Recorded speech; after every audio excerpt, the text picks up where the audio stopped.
Sophie-Jeanne Tremblay, c'est l'aînée de la famille Tremblay. C'est une fille passionnée, fonceuse, joyeuse, qui a un très fort attachement à sa famille, ses parents, sa mamie et ses frères et sœurs. Je pense que ce qui a été brillant de la part de Nick et James, ça a été qu'on se rencontre de manière informelle. Donc, il y a eu plusieurs soupers, je pense même plus qu'un. Zach m'a offert un beau couteau japonais. C'est comme une sorte de cadeau de chef. J'ai trouvé ça super touchant. Puis moi-même, j'étais en train de faire des petits cours pour justement avoir l'air d'une vraie chef à l'écran. Puis après ça, je pense que ça a été assez facile de plonger. Tu sais, des fois, la connivence, c'est quelque chose aussi qui se travaille, mais c'est quelque chose aussi, des fois, qui existe un peu comme par magie. J'ai l'impression que nos natures aussi... des fois, on fait des personnages qui sont très loin de nous. Là. J'ai l'impression que nos natures sont assez proches de nos personnages.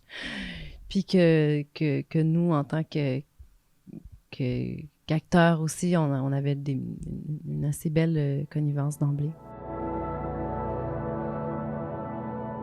Ce que j'aime de l'approche de ce sujet-là, c'est qu'on utilise un cadre léger, joyeux, mais où il y a des vrais enjeux aux alentours, ce qui fait qu'on peut d'abord s'identifier, puis aussi se rendre compte qu'on est dans une vraie réalité, puis parler de vrais sujets. Pour moi, il y a aussi une approche... je vais faire une métaphore qui a l'air bizarre, mais j'ai l'impression que la trajectoire de Sophie ressemble beaucoup à la trajectoire d'un personnage de chef stable. C'est-à-dire des chefs qui s'en vont très loin de leur ville, très loin de leur vie, pour un peu se prouver à eux-mêmes, pour un peu devenir une sorte d'autre chef, essayer d'autres styles, souvent dans une grande ville qui n'est pas la leur, puis qui vont éventuellement revenir chez eux, puis c'est au contact des leurs, puis de leurs référents personnels, intimes, qui vont devenir la meilleure version d'eux-mêmes, que leur créativité puis leur génie va ressortir. Fait qu'il y a cette métaphore-là dans le film aussi, où c'est quand on est près de soi qu'on brille.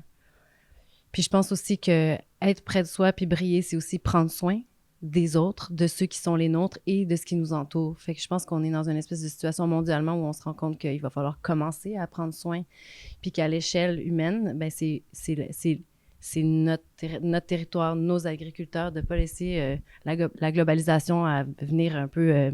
l'image qui me vient, c'est une espèce de grand bulldozer, mais... Donc, c'est magnifique que notre film, notre comédie légère puisse inclure ces thématiques-là. Tu sais. Quand je suis rentrée dans la chambre, c'est un hommage à faire à la DA du film parce que la chambre aussi de Junior est quand même un personnage en soi. Là. L'espèce de dojo éclectique avec le Lido qui lui aussi est un personnage en soi. Mais moi, quand je suis rentrée dans ma chambre, moi, les Planet Smashers, c'était les amis de mes amis. Parce que mes amis étaient dans les Undercovers qui faisaient partie de l'étiquette Stomp. Fait que j'ai écouté, moi, du ska jeune. Et je pense qu'il y a un poster de Jean Leloup aussi. J'ai trouvé que la DA, en tout cas, était sur la coche, comme on dit, pour tous les personnages. Puis pour tous les lieux aussi. Je pense à la ferme qui dégageait une sorte de chaleur, une espèce de... qui était à l'image de la famille, où on a envie d'y être, où on se sent bien, où il y a de l'amour, tu sais, il y a de l'amour entre ces gens-là, mais ça se sent dans les lieux, dans les choix des lieux aussi. La cuisine de Ruby, qui elle-même aussi raconte quelque chose d'un peu plus structuré, froid, ambitieux. Bref, j'ai l'impression que si on regarde le film puis on regarde le choix des lieux, on se rend compte que ça a été fait de manière vraiment exquise, à mon avis. Hein. C'est fou, c'est que la journée où on a fait les photos que Zach découvre dans la chambre, on s'était jamais rencontrés avant, Vanessa puis moi. Donc, nous, on n'a pas eu les petits soupers, là. Ils sont comme, OK, mettez-vous en pyjama, là. Bec, OK, bisous dans le cou, là. Roulez-vous dans le lit. On était comme, nice to meet you. Mais je pense que ça a cassé la glace. Ça a permis aussi de se dire, bon, mais là, voilà, cette étape-là est faite, là, on est des ex. Puis, ça va être, puis elle est tellement agréable, tellement chill. Ça a tellement été un moment facile, finalement, que après ça, la suite était à l'avenant. Je pense que chaque acteur est différent. Je sais que Zach, lui, a une espèce de fond d'impro que James et Nick ont aussi. Ce qui faisait que quand lui était dans la scène, on reprenait en tournant, en n'arrêtant pas les répliques, puis en les changeant. Il y avait une sorte d'écriture automatique de la part de Zach et des réalisateurs en temps réel. Peut-être qu'on était un peu plus dans approfondir le dialogue, puis le refaire, mais de manière différente, puis avec Vanessa pour avoir fait des scènes avec les deux. Fait que ouais, ça m'a permis de connaître ces deux Mais on le voit dans les scènes aussi, les scènes dans le bar avec Vanessa, c'est un vrai échange. Puis on a travaillé ça comme dans un petit écrin. Puis on dirait qu'avec Zach, je sais pas comment ils ont fait au montage pour choisir parce que chaque prise était différente et tout aussi drôle que la précédente. Il y a vraiment un génie comique, ce gars-là, qui est très impressionnant.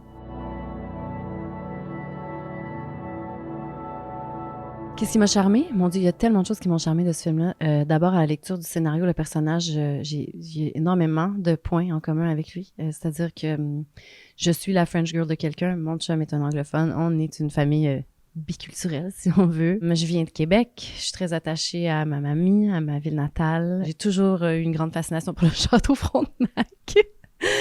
Donc ça aussi, ça m'a beaucoup interpellée. Puis, il y avait aussi cette première rencontre-là qui s'est faite sur Zoom. Étonnamment, c'était à l'époque de la pandémie. J'étais enceinte de mes jumeaux. Puis là, mon agent, il m'avait dit, tu sais, c'est peut-être pour qu'ils puissent se projeter, là, peut-être c'est mieux, tu sais, enceinte de jumeaux, c'est très enceinte. Peut-être c'est mieux de le faire sur Zoom et pour la santé et pour qu'ils puissent se projeter. Fait que j'étais comme ici, c'est que ça paraissait pas. Mais même sur Zoom, leur enthousiasme était perceptible. Leur passion, leur dévouement, leur joie de vivre, le côté où on dirait que pour James et Nick, la vie est comme une espèce de célébration. Puis les tournages le sont aussi. Il y avait une espèce de joie, d'effervescence, de gratitude aussi qui était tout le temps là. Donc, j'avais pas l'impression, moi, d'assister à genre deux personnes inquiètes qui font un premier long métrage puis qui ont très, très envie que ça se passe bien. Puis on n'était pas justement dans le stress, dans l'appréhension. Puis dans le doute, on était vraiment dans la fête. Fait que ça m'a beaucoup plu parce que je me suis dit, pour une comédie, surtout si nous, on a du plaisir, ben il y a des grosses chances que ça traverse l'écran, tu sais. Je pense que ma méthode, c'est de ne pas avoir de méthode. J'ai l'impression que chaque projet est un espèce de médium différent. J'ai l'impression qu'il y a toujours une vérité à trouver, mais une vérité qui s'inscrit dans un univers. Fait que je pense que le premier travail, c'est de se brancher à l'univers. Puis des fois, ça passe par le réalisateur, des fois, ça passe par le texte, des fois, ça passe par les lieux. Des fois, ça passe par un autre acteur qui, tout à coup, lui, est dans la bonne zone, puis là, tu te branches dessus. Fait que c'est juste de trouver l'affaire sur laquelle il faut se brancher pour être au diapason. Je sais pas pourquoi, mais il me vient le film de Monia Chokri, tu sais... pour moi, Monia, elle est comme Woody Allen, tu sais, elle a une sorte de vérité, une grande vérité à l'écran, mais qui est à elle, qui a une signature, qui a un style. Fait que, disons, dans ce film-là, ça a été de se brancher sur elle, puisque je la connais aussi, c'était plus facile. D'autres fois aussi, quand c'est, disons, ça, c'est un outil qui m'est venu de travailler avec Jean-Marc Vallée, mais lui, il mettait beaucoup de musique sur les plateaux, puis je me rendais compte que ça m'aidait à rentrer dans des zones de mon âme. Fait que la musique, ça fait partie des outils qui se retrouvent dans chacun de mes projets, mais c'est une musique différente pour chaque projet. Tu sais, ça peut aller de Barbara à Metallica, là, tu sais, ça dépend de ce qu'on a à jouer, puis de ce qu'on a à aller chercher. Puis des fois aussi, c'est hors de notre contrôle, c'est-à-dire que cette espèce de dynamique-là qu'ont les garçons de nous parler pendant les prises, ça a un effet qu'on n'a pas anticipé. On a juste à...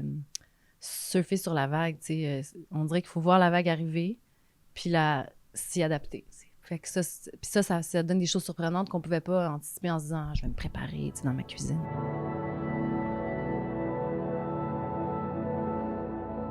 Pour moi, tourner The Nest avec David Cronenberg, c'était mon expérience de cinéma la plus pure. Parce que, d'abord, il y avait une espèce de vertige. C'est drôle, je me suis posé la question, je dis, mon Dieu, est-ce que je fais ça? Puis là, tu sais, les chrétiens, ils ont « What would Jesus do? » Mais moi, dans ma tête, j'avais « What would Tilda Swinton do? » Puis je me suis dit « Tilda Swinton, c'est sûr qu'elle le ferait. » Fait que là, je me suis dit « Je le fais. » C'est une bonne question, tu sais. Des fois, même dans la vie, tu te dis « Ah, tiens, what would Tilda Swinton do? » Puis ça amène des bonnes réponses. Mais bref, j'ai pas hésité très longtemps. Puis là, je me suis ramassée à Toronto. Il y avait sa femme qui avait fait... Et sa fille aussi, qui est photographe, qui avait fait des trucs à manger. Bonjour. OK, ben c'est ça, on va tourner ça dans mon garage. Il y a mon fils qui va faire la prise de son. Puis lui, il avait une GoPro sur le front. Puis c'était lui qui jouait avec moi. Fait qu'en fait, on était 3. C'était du cinéma à 3. Puis je lui parlais, mais sa fille... En tout cas, on l'a fait 3 fois. Puis c'est une des 3 prises qui est le film. Fait qu'un long dialogue de 20 minutes avec la personne le réalisateur et l'auteur et l'acteur principal avec qui j'échangeais étaient devant moi. Puis il y avait, c'est ça, ses skis des années 80, sa plug de Tesla, son fils, sa femme. Puis ça a été c'est ça, d'une pureté puis d'une intensité à laquelle je me raccroche aussi, où je me dis, dans le fond, c'est des gros navires, là, mais dans le fond, c'est ça qui compte, là, c'est de se brancher encore une fois, puis de vibrer avec quelqu'un, puis de faire vibrer les gens, ultimement, si ça marche. Puis d'oser aussi. Je pense qu'initialement, il y avait deux choses. Moi, j'aimais beaucoup la lecture. J'avais le goût de plonger dans le roman pour le vivre. Puis j'ai l'impression que le travail d'acteur, c'est à peu près ce qui se rapproche le plus de ça, c'est-à-dire qu'on lit un truc puis on plonge dedans. Et qu'il y a peut-être ce côté-là qui était très attirant aussi. Je pense que du fait que moi, j'étais fille unique puis que j'ai grandi avec une mère monoparentale, il y avait un désir de collectif, de famille, de troupe, de groupe qui était un appel très fort. Puis c'est pour ça que je pense que quand le théâtre au secondaire était un mélange de ces deux affaires-là qui étaient très... il y avait une grande puissance vibratoire à l'intérieur de moi. Puis c'était comme une porte qui s'ouvre. Ben c'est ça, on vit le roman en groupe! Initialement, je pense que c'était ça. Après ça, je pense que maintenant, c'est des choix qui sont menés un peu comme nos choix d'amitié puis nos choix d'amour, par désir, puis par appel, par instinct, par coup de cœur.